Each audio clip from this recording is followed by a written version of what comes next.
తాత మీ పేరు? బొప్ప వెంకటేశ్వరరావు. మీ ఊరు పేరు? భీముడోలు. ఓకే, సో మీరు ఈస్ట్ గోదావరి భీముడోలు. ఇది మీరు ఇందాక వరి గురించి చెప్తున్నారనమాట. వరిలో ఈ డ్రోన్ స్ప్రేయింగ్ అనేది ఎందుకు వేయకుంటున్నారు అంటారు మీరు?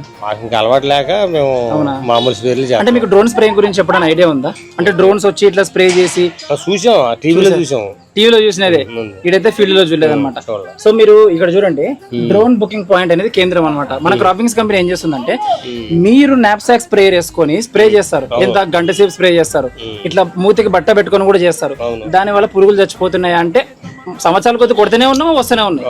సో ఈ డ్రోన్ స్ప్రేయింగ్ ఏం చేస్తుంది, మీకు 10 ఫాస్ట్ గా అయిపోతుంది. మీరు ఒకవేళ 2 గంటలు కొట్టారనుకోండి, ఇది 15 నిమిషాలు అయిపోతుంది. మీరు ఆల్రెడీ చూసి ఉంటారు. ఇంకొకటి కెమికల్స్, మీరు పెస్టిసైడ్స్ యూజ్ చేస్తారు కదా, ఈ పురుగుల మందులు, ఆ పురుగుల మందులు 30% తక్కువనే మీరు స్ప్రే చేయొచ్చు అనమాట. ఇంకొకటి ఏంటంటే, మీకు ఒకవేళ ఒక లేబర్ ని పిలుచుకొని 400-500 రూపాయలు ఇచ్చి స్ప్రే చేయించారు అనుకో, ఆయన ఏం చేస్తాడు, 400 తీసుకున్నందుకు అట్ట కూడా వెళ్ళిపోతాడు. మళ్ళీ మీరు పొద్దు మూకులు అయితే చూస్తూ ఉండాలా. ఇది అట్లా కాదు పంచాయతీ. వచ్చిందా మీ కళ్ళ ముందరనే ఫాస్ట్ కొట్టేస్తుంది. ఇంకా ఆ గాలికి చెట్టు వంగి చెట్టు కింద కూడా పడుతుంది అనమాట. సో అట్లా డ్రోన్ స్ప్రేయింగ్ ఉంది. ఒకవేళ మీరు కూడా డ్రోన్ స్ప్రేయింగ్ అలా చేసుకోవాలి అనుకుంటే, మనది క్రాపింగ్స్ వాళ్ళది డ్రోన్ బుకింగ్ పాయింట్ అని చెప్పేసి భీముడోల్లో షాప్ అనేది ఓపెన్ అయింది అనమాట. సో ఖచ్చితంగా మీకు ఇంకా ఏమన్నా ఈ డ్రోన్ స్ప్రేయింగ్ గురించి ఏమన్నా డౌట్స్ ఏమన్నా ఉన్నాయా? ఓకే, ఈసారి వరికి నేనే వస్తాం, మీ పొలంకి ఈసారి వచ్చి ఒకసారి మీకు ఫ్రీగానే ఒక డ్రోన్ సర్వీస్ ఇచ్చి చూస్తాం మనం. ఓకేనా?